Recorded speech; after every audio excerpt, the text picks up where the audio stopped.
Halo, apa kabar Anda semua? Assalamualaikum warahmatullahi wabarakatuh. Kembali berjumpa dengan saya, Hersu Benarif dari Forum News Network. Presiden Jokowi baru saja menyelesaikan kunjungannya selama 3 hari di Papua. Dan ini kalau nggak salah catat, nanti mungkin Anda koreksi kalau saya salah, itu sudah 17 kali beliau itu berkunjung ke Papua. Jadi ini dalam sejarah merupakan Presiden Indonesia yang paling banyak berkunjung ke Papua. Tapi menjadi pertanyaan, mengapa eskalasi kekerasan di Papua itu semakin meningkat, dan bahkan dalam tahun-tahun ini itu kelihatannya dalam beberapa tahun belakangan ini semakin eskalatif gitu. Dan kita tahu sekarang ada seorang pilot yang asal Selandia Baru menjadi sandra oleh gerakan OPM. Saya akan mengajak Anda untuk berbincang dengan senator dari Papua, Bung Yoris Raweai. Bang Yoris, apa kabar Bang? Baik, sehat. Nah, makin segar aja Abang ini. Kita iri kalau lihat Abang ini. Senior tapi badan masih segar terus gitu. Baru 73 tahun kan? Oh, baru 73 tahun. Kita nggak nyangka nanti apakah seperti pada usia 73 tahun bisa seperti Bang Yoris. Casingnya aja, Gimana Casingnya Bang? aja yang bagus. Oh, casing. Dalamnya kita nggak tahu kan. Kalau di dalam bisa direfurbis Bang, kalau mesinnya itu. Oke, Bang, kita kan kemarin udah cukup lama kita ngobrol ya, Pak. Abang cerita pada tahun 2014 itu bahwa beliau ini dianggap harapan lah buat rakyat Papua, dianggap sebagai dewa penyelamat gitu, dan memang intensitas kunjungan beliau itu luar biasa. Dan Abang dalam perbincangan menyatakan ini saya sendiri banyak daerah yang belum pernah datang dan Pak Jokowi sudah datang gitu. Tapi pertanyaannya, ada apa ini kok? Justru kan persoalannya bukan seberapa banyak datangnya, tapi apa yang terjadi sekarang di sana gitu. Iya, memang terima kasih Her dan teman-teman sekalian. Ini yang menjadi pertanyaan khusus bagi kita kan. Artinya saya mengikuti beliau sejak 27 Desember 2014. Pertama kali beliau datang ke Papua, memberikan sambutan pada perayaan Natal di sana. Masyarakat begitu antusias dan memberikan harapan yang luar biasa setelah mendengar pesan-pesan melalui pidato yang beliau sampaikan. Ini kan harapan yang begitu luar biasa, sebab kita tahu masalah Papua, beliau adalah presiden yang ke-7 tentunya kan, yang sejak Papua integrasi sampai dengan 2014 melalui reformasi kita sudah menemukan satu solusi tentunya di zaman reformasi 99 melalui Presiden B.J. Habibie yang kita kenal dengan dialog nasional pertama antara Papua, tim 100 dengan pemerintah secara formal di Istana Merdeka. Kemudian terbentuklah tim dua pihak ini dan coba menyusun win-win solusi pada saat itu yang kita kenal dengan lahirnya Undang-Undang Otsus 2001. Di dalam Undang-Undang Otsus itu, walaupun kita menyadari bahwa bangsa Indonesia sedang menghadapi situasi extraordinary, reformasi pada saat itu di mana ada tuntutan, dan kemudian kita lihat dari awal peralihan kekuasaan Pak Soeharto ke Pak Habibie, kemudian tidak berlangsung lama beralih ke Pak Gus Dur, kemudian Ibu Megawati, dan kemudian Pak SBY sesuai dengan konstitusi 10 tahun. Dan kemudian Jokowi sekarang sudah memasuki hampir 9 tahun, artinya tinggal tahun terakhir 2024 nantinya. Nah, kalau kita melihat sejarah Papua, ini kan bukan persoalan baru, Her.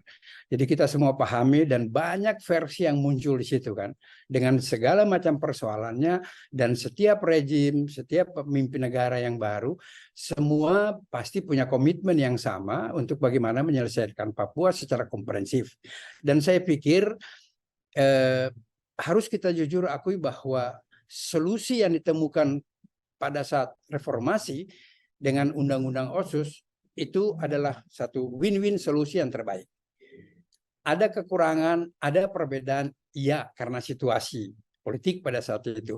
Nah, kita lihat bagaimana mengimplementasi semua keinginan-keinginan masyarakat Papua dengan seluruh stakeholdernya, kemudian datang bersama-sama 100 orang menghadap presiden di Istana Negara, dan saya kebetulan sebagai salah satu pelaku yang hadir pada saat itu. Kemudian dibentuklah tim antara pemerintah dan masyarakat untuk bagaimana menyelesaikan Papua melalui satu konsep. Nah, konsep yang kita kenal dengan Otsus, dan itulah berlaku dananya, undang-undangnya tetap yaitu Undang-Undang 21, tetapi pemberlakuan dana otsus yang melalui DAU dan DAK sebanyak 22% itu berlaku untuk 20 tahun. Kenapa 20 tahun? Karena waktu itu dalam pemikiran tim pada saat itu, ini adalah masa transisi untuk bagaimana memproteksi dan mengafirmasi orang asli Papua dalam 4 hal yang kita semua pahami, yaitu pendidikan, kesehatan, ekonomi kerakyatan, dan infrastruktur. Membuka isolasi dari daerah. Nah, ini dalam perjalanannya, dana yang dikucurkan oleh pemerintah cukup besar. Ini kalau kita lihat sangat fantastis dan hampir sama dengan proses di tim-tim dulu. Pemerintah mengeluarkan dana yang cukup besar, kemudian dalam rangka membantu membangun sumber daya manusia di sana, kemudian membangun infrastruktur, menuju untuk bagaimana agar masyarakat Papua bisa sederajat dengan saudara-saudara kita di Indonesia lainnya tentunya, untuk masa waktu 20 tahun dengan memberikan proteksi, afirmasi dalam semua aspek. Nah, itu yang diatur dengan Perdasi dan Perdasus. Nah, ini proses berjalan tidak sebagaimana yang kita harapkan tentunya. Terjadi gejolak, ada pembangunan di sana, kita akui itu. Nah, di era Jokowi, ini pembangunan yang kita harus akui. Membangun infrastruktur, membuka isolasi daerah cukup hebat. Beliau pernah mengunjungi daerah-daerah yang mungkin kita belum pernah injak kaki. Seperti kasus sekarang penyanderaan pilot di Nduga, itu Jokowi sudah pernah ke sana yang kita mungkin lihat beliau pakai motor trail. Belum pernah ada orang yang ke sana karena Nduga itu memiliki sejarah tersendiri karena tahun 25 tahun yang lalu ada penyanderaan Mapanduma yang kita kenal dengan tim Lawrence. Nah, itu. Nah, sekarang terjadi kemudian. Nah, pelaku-pelaku di sana itu kan relatif sekarang generasi ketiga, Egyanus Kogoya yang umurnya 25 tahun dan seluruh. Nah, kita lihat sekarang kita berbicara di era Jokowi. Jokowi sejak tahun 2024 datang ke Jayapura tanggal 27 Desember, kemudian memberikan 2004 maksudnya, Bang. Iya, 2004 bukan 2024. 2004 2014, sorry. 2014 itu beliau datang. Nah, masyarakat waktu itu kita lihat sampai di dalam 2 kali Pilpres itu kan beliau menang di Papua kan 90%. Nah, orang selalu memberikan kepercayaan sepenuhnya. Karena betul-betul beliau itu berbuat. Kita lihat perubahan yang terobosan yang beliau lakukan selama ini, kita bisa lihat di mana ada pembangunan infrastruktur yang luar biasa, membuka isolasi-isolasi yang begitu hebat dengan membuat network jaringan sampai ada jembatan, ada jalan Trans Papua. Kemarin beliau meresmikan pelabuhan udara di Asmat sana. Ini kan sesuatu yang hebat. Tetapi di balik itu pertanyaan, kenapa sejak 2015 sampai dengan 2023 eskalasi kekerasan yang dari berbagai macam kajian-kajian yang dilakukan ini kan sangat termasuk dalam kategori yang cukup tinggi, artinya serius kan. Sampai dengan terakhir kita lihat sekarang penyanderaan. Sebelum ini ada kasus mutilasi, kemudian ada penembakan terhadap almarhum Intel. Dani, dan kemudian Dani ya. Dalam operasi kemarin pelepasan penyanderaan kan korban cukup banyak. Cukup banyak juga ya. Dan sampai sekarang itu kan dari 36 itu kan yang baru ditemukan meninggal itu kan 5 orang. Dan sisanya kemana? Ini kan pertanyaan. Apalagi jujur kita harus pahami bahwa pasukan yang pada saat terjun itu kan pasukan-pasukan elit Indonesia yang punya kategori yang cukup spesial, Kopassus, kemudian Pasgar, Marinir, dan Jaka dan lain. Nah, ini menjadi pertanyaan, ada apa sebetulnya di situ? Nah, kalau menurut pengamatan saya, ini kan kadang-kadang kita ini kan melawan lupa. Yang kedua kali disebut. Ini kan akibat dari satu sebab yang cukup panjang. Artinya 62 tahun Papua ini sejak berintegrasi 61. 63 mulai lahir perlawanan. 65 UPM terbentuk. 71 deklarasi oleh Setrum Korem. 1 Juli. Jadi ini cukup panjang peristiwa. Dan ini terkesan pemerintah ini tidak punya visi yang sama secara kolektif kolegial untuk menyatukan Papua dalam konteks Negara Kesatuan Republik Indonesia tentunya. Jadi sehingga sampai sekarang masalah itu timbul tenggelam tergantung persoalan-persoalan global. Siap kita tahu bahwa dimensi Papua bukan hanya internal, dia termasuk internasional. Ini kan masalah-masalah yang saya punya pengalaman tahun 2000 setelah kita ketemu presiden, kita lakukan Kongres Papua, kemudian musyawarah besar adat, dan kemudian rombongan Presidium Papua di bawah pimpinan T.S. Elwai almarhum, itu kita melakukan roadshow ke negara-negara Melanesia, kemudian kita ke Australia, dan terakhir kita ke Amerika, ke New York pada saat itu, dan kita ketemu dengan Direktur Dekolonisasi tentu yang kita mendengar secara resmi tentang status Papua hasil PPRA itu. Nah, di sana bahwa betul Papua pada saat sebelum 69 masuk di dalam daftar dekolonisasi. Tetapi waktu 2504 keluar, maka itu sudah dikeluarkan. Nah, itu yang sampai dengan sekarang masih ada perdebatan karena itu dianggap bukan resolusi, tetapi itu hanya take note. Betul, setuju. Tetapi secara internasional, secara dunia itu sudah dikeluarkan dari kelompok K24 itu. Nah, sekarang pertanyaan, di era kepemimpinan Jokowi yang eskalasi begitu meningkat ini, saya sendiri dalam kapasitas sebagai anggota DPD dan juga pada 18 Desember 2019 yang lalu dibentuk Badan Forum Komunikasi MPR Papua yang terdiri dari Papua ya Bang Yanuman ya. 21 orang yang pernah saya jelaskan itu. Dan kami punya komitmen, semangat, idealisme yang sama untuk bagaimana hadir sebagai solusi. Nah, kita mencoba untuk berupaya agar di era kepemimpinan Jokowi yang terakhir ini bisa kita memberikan satu kerangka solusi Papua yang secara komprehensif agar ini bisa menjadi legacy bagi pemerintahan Jokowi dan tentunya bagi kami semua.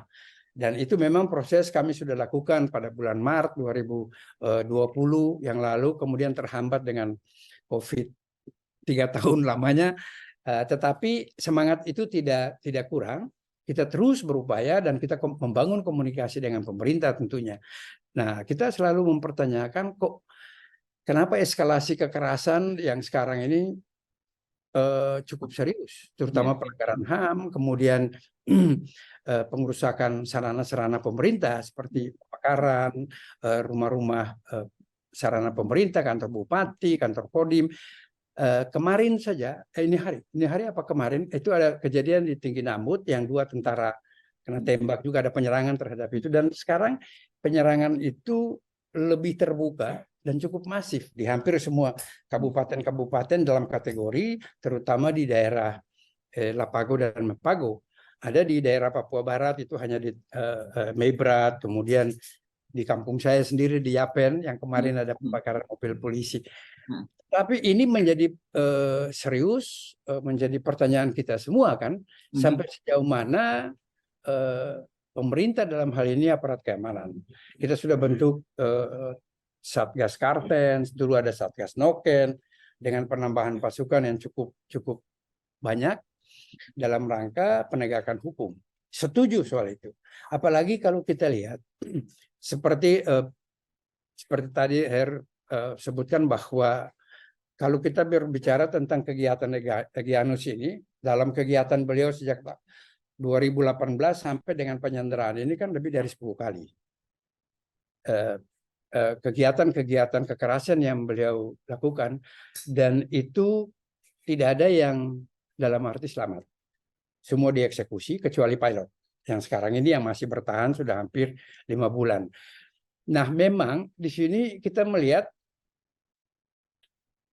kegiatan mereka yang kalau kita mau saya nggak tahu kita mau sebut apa, KSB, KKB atau teroris, whatever. Tapi ini kan soal sebutan saja. Tapi kan mereka berada.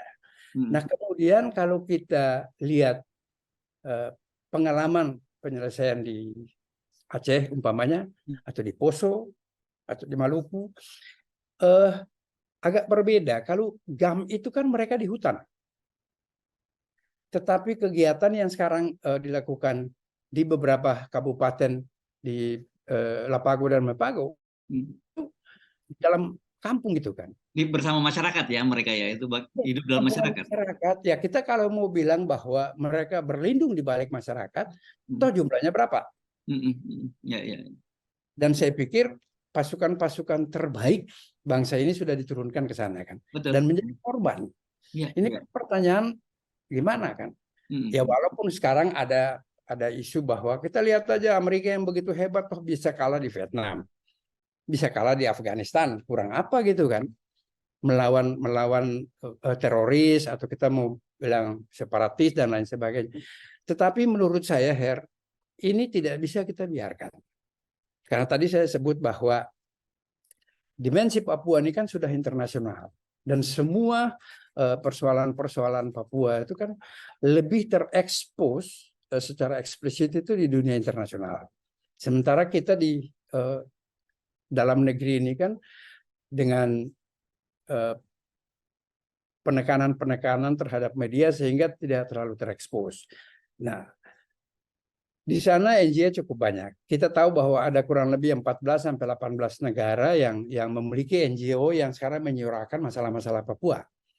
Dan yang terbanyak itu ada di New Zealand. Yang sekarang pilotnya ada di situ. Kemudian New Zealand ini dia termasuk negosiator penyelesaian Papua New Guinea dan Bougainville yang kemarin, yang baru selesai referendum.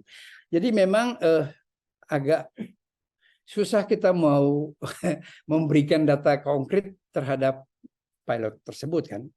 Kalau beliau Sandra sampai sekarang, kalau yang postingan-postingan yang mereka sampaikan itu cukup bagus. Tiap kali posting ganti baju, tidak pernah terkesan dia stres atau lain sebagainya. Tapi happy perjalanan kemana-mana. Yang kalau hidup dengan masyarakat di daerah itu sebagai Sandra yang mobilitasnya cukup tinggi kan, sehingga sulit sekali untuk mereka aparat Damai Carson ini bisa mengkanalisasi mereka, kemudian memakai teori teroris, menyingkirkan masyarakat, kemudian tinggal. Tapi ini kan sudah cukup lama. Nah ini menjadi pertanyaan, ada apa semua di balik sini? Nah, sebagai seorang senator atau wakil rakyat dari Papua, identifikasinya apa sebenarnya yang terjadi, Bang Yoris? Ini kan masalah lama tadi saya sebutkan. Jadi ini bukan masalah bagaimana kita membangun infrastruktur dan lain sebagainya, tetapi bagaimana mengindonesiakan orang Papua tentunya, sehingga trust yang dari awal, dari sejak integrasi kan sudah perdebatan sudah panjang secara politik, secara ideologi, dan dari waktu ke waktu pemerintahan ke pemerintahan, trust ini kan makin menurun. Saya ambil contoh aja ya. Kalau kita masuk di dalam satu daerah yang punya persoalan itu, kalau aparat kita itu disambut dan dihargai, didukung oleh masyarakat lingkungan, maka kelompok-kelompok ini kan nggak bisa berkembang kan.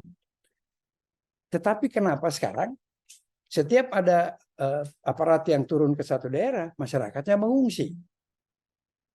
Ini kan pertanda yang memang kurang sehat. Tetapi apa dari sisi teritorial ya, binternya ini ya Bang ya, pembinaan teritorial ya saya kira. Memang banyak itu bahwa ini kan kita BKO-kan kan pasukan organ. Nah, itu problemnya di situ kan. Sekarang ini kan ya, problemnya di polisi kan Bang, bukan TNI kan. Sebetulnya kalau kita bicara bahwa penegakan hukum itu aparat kepolisian. Kemudian teritorial itu kan ada Kodim, ada Danrem, ada Pangdam. Pembinaan teritorial yang mungkin ya bukan apa-apa, tapi di zaman Pak Harto dulu itu kan lebih terasa sekali kan. Binter itu berjalan. Sekarang ini kan agak sulit gitu kan. Kita nggak tahu di mana. Apalagi intelijen. Intel ini kan sangat penting sekali. dia bisa mampu untuk bisa menyerap semua aspirasi dinamika perkembangan yang diberikan kepada pasukan agar melakukan operasi. Tapi memang sekarang itu kan dari Intel sendiri itu kan hampir semua pasukan di situ kan punya intelijen masing-masing. Sehingga tingkat koordinasinya mungkin agak kurang dan lain sebagainya. Saya tidak mau terlalu maju ke situ, tetapi ini menjadi pemikiran dan pertanyaan kita, saya kira kan. Kenapa sampai ini bisa terjadi? Dan jangan salah, di dalam hampir 9 tahun pemerintahan Jokowi ini kan sudah 89 kali peristiwa. Dan sekarang itu kita mendapat surat dari PBB tentunya, dari HAM PBB. Dan yang terakhir saya monitor tanggal 4 kemarin, itu masih mempertanyakan tentang kasus mutilasi. Oh, oke. Tahun 2018 yang di Timika, kerusuhan, kemudian ada mutilasi yang dilakukan oleh anggota TNI dan semua sudah diproses. Ya, itu kan dalam sejarah baru pertama kali kan terjadi masyarakat yang dimutilasi oleh aparat. Ya, ini kan menjadi masalah di internasional yang cukup serius kan. Dan sekarang kita jangan salah, generasi baru Papua, terutama yang sudah lagi menempuh pendidikan maupun yang sudah kembali, ini kan memiliki network, jaringan yang cukup luas di sana. Sehingga saya selalu katakan dalam pertemuan-pertemuan dengan pemerintah bahwa masalah Papua jangan kita melihat masalah internal. Tetapi dimensi internasional cukup kuat. Seperti ambil contoh saja. Setiap kejadian itu, kita kalau mau cari berita yang paling akurat, tinggal buka di Google, di Oxford, atau di Canberra, atau di New Zealand. Daripada kita cari di sini kan mungkin 2-3 hari. Ini kan keakuratan sini. Nah memang kalau kita lihat dari semua aspek ya, tidak mungkin lah KKB, Reggianus dan teman-teman yang lain itu mampu melawan kekuatan ini kan. Karena menurut data intelijen itu kan mereka sedikit sekali persenjataannya itu kan hasil rampasan, kok dia bisa bertahan. Kalau khusus mengenai Martin ini kan sudah 5 bulan ini, Pak. Ya, betul. Itu jadi tanda tanya saya juga, karena saya kira kalau kemudian kita menganggap bahwa kualitas pasukan elit kita itu menurun jauh gitu, dan sementara di satu kekuatan OPM-nya jauh meningkat, saya kira enggak juga ya. Bagaimanapun pasukan kita ini masih tetap pasukan yang bisa kita andalkan begitu. Tapi kenapa kemudian banyak sekali berjatuhan, bahkan ada seorang jenderal yang ditembak gitu. Ya. Dan penembakan itu kan menjadi misteri sampai sekarang kan. Betul. Tembak dari jarak jauh. Jarak jauh. Sasarannya tepat, berarti itu dilakukan sniper. Ya. Kan kita nggak tahu dari mana kan. Ya, apakah mereka punya kemampuan seperti itu gitu. Itu yang dulu saya 2018 saya pernah ditugaskan oleh Ketua DPR, karena saya waktu itu jadi staf khusus Ketua DPR bidang Polhukam untuk coba melakukan investigasi kan pada saat itu, dan saya turun selama 2 minggu kan. Kemudian saya ketemu dengan pasca penembakan itu ya, pasca penembakan ke Kabinda itu. Bukan, waktu pasca penembakan Istaka Karya yang 17 orang. Istaka Karya ya. Janus Kogoya itu. Terus saya ketemu dengan Forkompinda, kita coba diskusi ke sana kan. Dan terakhir saya baru bulan lalu saya ketemu dengan Kapolda, Panglima, kemudian dengan Kabinda, menanyakan tentang kondisi terakhir mengenai pilot ini, dan apa sih sebetulnya yang boleh nggak kami tahu kira-kira range-nya apa, bagaimana strategi mereka dalam rangka ini. Kalau yang saya dapat dari, karena waktu saya ketemu Kapolda, beliau tuh baru habis rapat dengan gereja, kelompok gereja yang sedang mempersiapkan diri untuk membangun komunikasi dengan keluarga Egyanus. Kemudian saya komunikasi dengan Komnas HAM Papua, Saudara Fritz Ramandei, kemudian Theo Hesegem, ada LSM internasional yang bermarkas di situ yang selalu mengurusi pengungsi. Saya komunikasi dengan mereka cukup intens. Dan memang menurut mereka waktu itu saya ikut membantu tentang bagaimana suplai makanan untuk pilot ini. Karena dia kan makan roti, dia tidak bisa makan sagu kan. Dia nggak bisa makan sagu. Jadi waktu itu mereka telepon saya, boleh nggak membangun komunikasi sehingga pos-pos pemerintahan atau aparat itu bisa dibuka ruang untuk pensuplai ini. Dan mereka sudah membangun komunikasi. Saya kemarin dapat berita juga bahwa Sandra tuh akan diserahkan. Karena kan tanggal 1 ya, tanggal 1 Juli. Memang waktu itu ada isu ya, Ya. bahwa bukan isu ya, tapi ada video bahwa tanggal 1, tapi pasca tanggal 1 kemarin dulu saya komunikasi dengan teman-teman di sana, Komnas HAM ini, katanya dia akan diserahkan gitu. Oh, Tapi di saat Bapak Presiden ke Jayapura kemarin, tetapi kemudian dalam proses sampai hampir pada titik temu, tiba-tiba kelompok Egyanus pecah. Jadi ada yang setuju untuk diserahkan, ada yang tidak, dan juga kita pahami juga seperti sekarangnya kan faksi yang ada ini kan cukup banyak. Ada faksi yang Benny Wenda, kemudian ada dengan juru bicaranya Sebi Sambon, kemudian versinya Jeffrey Pemanak Pegawak yang mengaku sebagai ketua OPM 1971 75 tanggal 1 Juli, ya kan. Kemudian ada Egyanus sendiri. Jadi ini memang cukup sulit. Mereka ini kan belum menyatu, belum satu, tetapi tujuan perjuangan itu jelas sama untuk kemerdekaan. Cuma faksi-faksi ini kan masing-masing lagi mencari identitas menurut saya. Jadi dealnya masing-masing beda-beda itu ya Bang ya, kalau mesti negosiasi. Pasti. Ya. Okay. Apalagi ini kan lintas generasi kan. Iya. Oke, tapi saya mau agak perluas sedikit ya Bang selain soal tadi soal Otsus, sekarang ini kan ada pemekaran wilayah. Ya kan sekarang Papua itu sudah jadi 6 provinsi ya sekarang ya. Ya, untuk Papua sendiri tambah 4. Jadi 6 kan sekarang. Kemudian Papua Barat tambah 1. Jadi 5 tambah 2, 7. 7 ya sekarang. Oh, 7 provinsi ya. Nah, jadi ada Papua sendiri, kemudian Papua Pegunungan di Wamena, kemudian Papua Tengah di Nabire, kemudian Papua Selatan di Merauke. Kemudian Papua Barat itu pecah 2, Barat Daya di Sorong sendiri. Jadi 2 tambah 4 jadi 6. 6 semua. 6 ya. Jadi oke. Apa yang sebenarnya yang direncanakan oleh pemerintah itu dengan memekarkan itu? Kan biasanya kan logikanya kalau kita memekarkan wilayah itu supaya rentang komandonya, rentang kendalinya nggak terlampau jauh sehingga dengan itu tingkat kesejahteraan rakyat bisa tercapai kan begitu ya. Tapi kemudian saya banyak mendengar juga ini penolakan sebenarnya dari teman-teman para aktivis di Papua soal ini. Memang reaksi penolakan cukup signifikan. Karena kita ini kan perlu menjelaskan kepada masyarakat dalam konteks berbangsa dan bernegara, tujuan daripada pemekaran itu untuk apa? Iya kan? Kita melihat dari aspek mana? Aspek geografis atau aspek demografis dalam rangka proses pembangunan itu kan?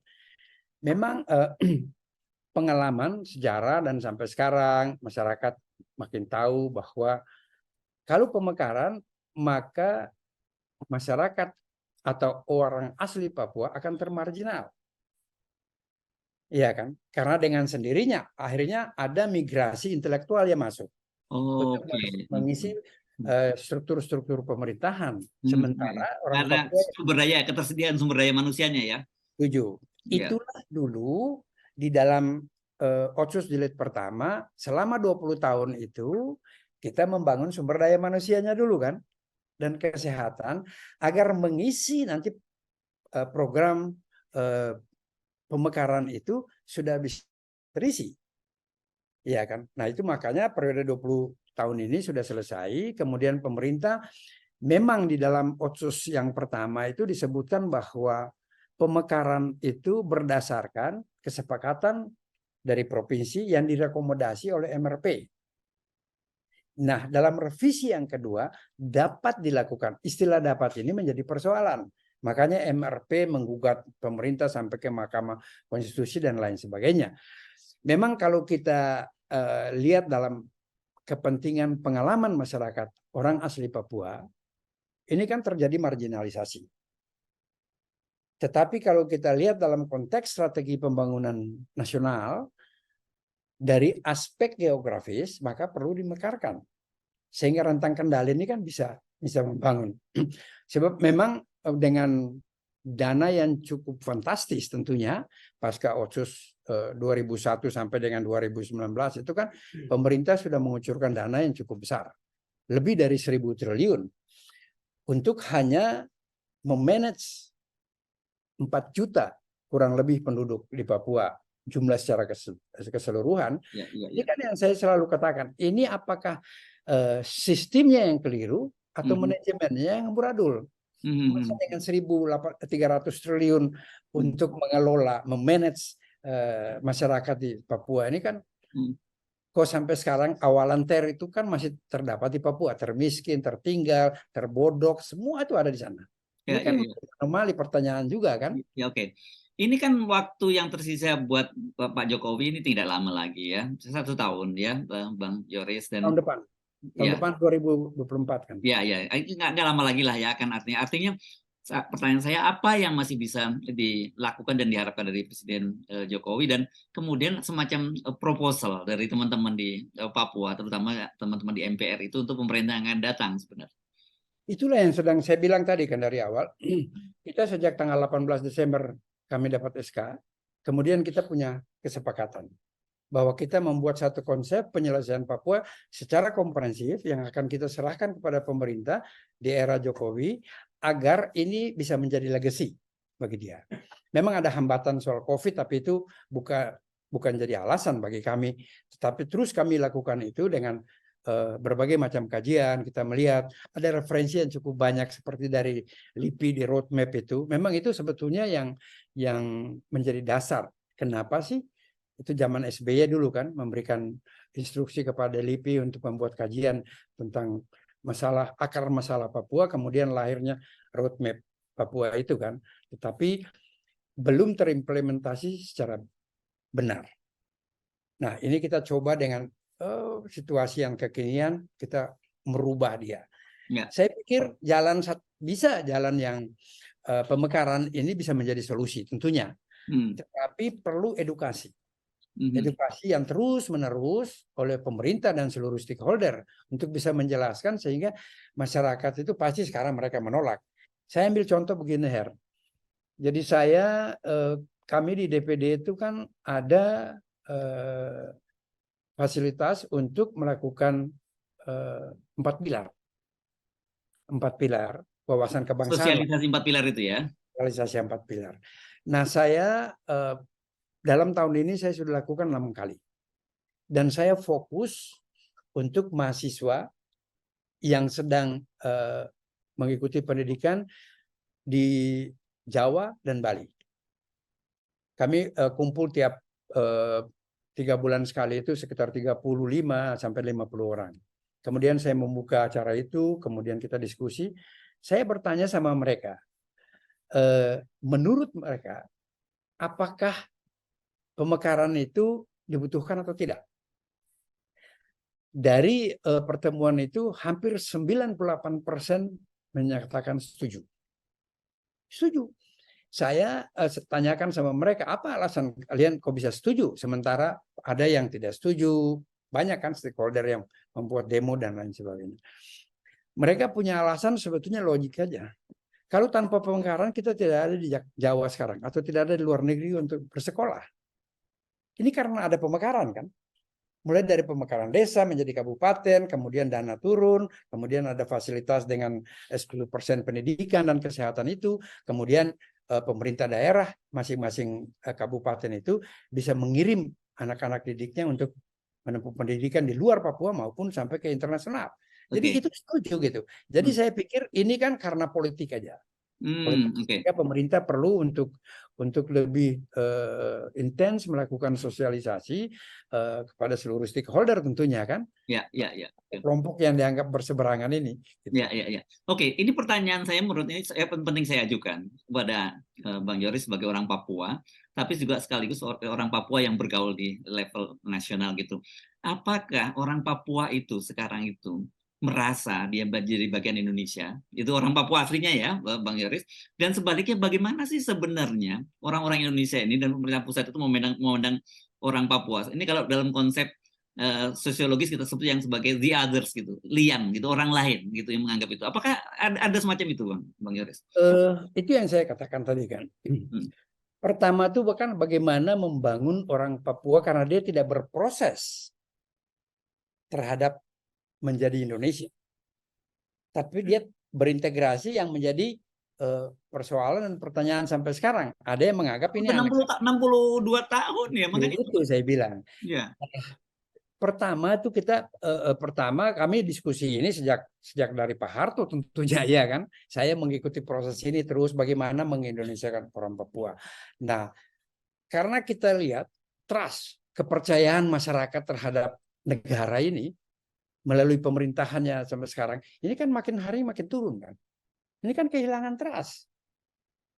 Kita bisa lihat kenapa sekarang kelompok yang KKB atau separatis yang sekarang relatif generasi ketiga kan. Di bawah 30 tahun.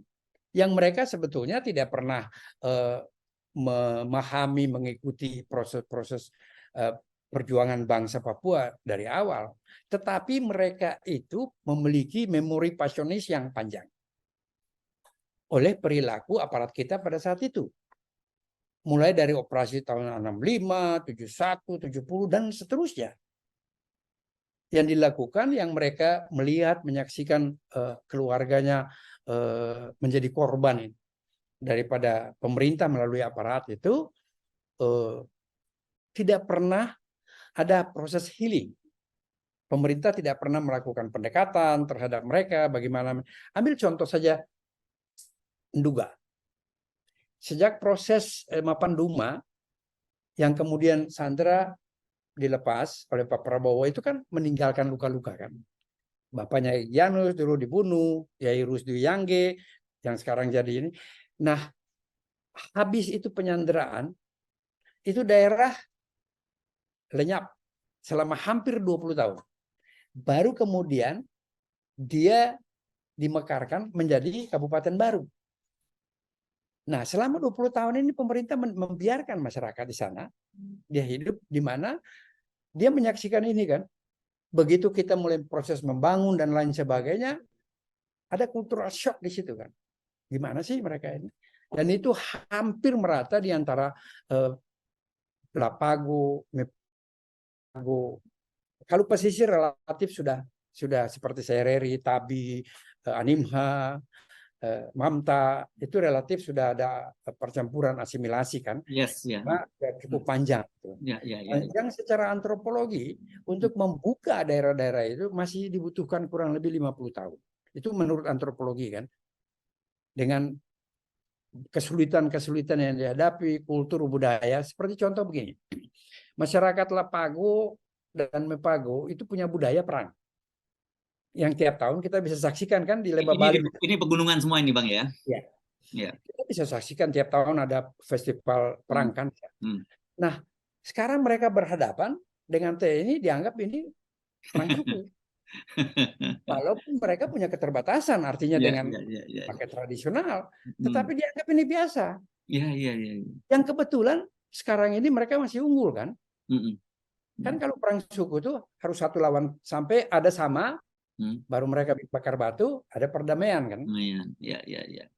Nah ini kan agak susah juga kan. Nah ini secara antropologi kita harus mesti memahami sehingga pendekatan-pendekatan yang kita bangun di sana itu harus agak berbeda dengan.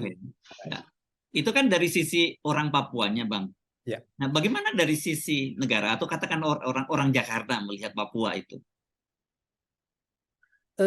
Ini yang saya bilang ya, kita tidak bisa kita mengklaim apakah dia satu orang, apakah dia kelompok, apakah dia institusi yang menyatakan bahwa dia bisa menyelesaikan Papua, walaupun dia pernah bertugas di sana, apalagi hanya tugas 2 tahun, 3 tahun ya kan. Saya memahami Papua yang begitu luas dengan heterogenitas masyarakatnya begitu berbeda kan. Ini tidak semudah itu kan. Tetapi ini perlu harus kolektif kolegial yang memiliki visi yang sama tentang penyelesaian Papua secara komprehensif. Kita harus bisa melahirkan satu description persoalan yang ada di situ, kemudian delegation of authority, kemudian implementasi. Jadi saya Hersu kerja apa, saya kerja apa, tapi kita punya visi kan. Tinggal improvisasi di ini dengan kondisi sekarang ini.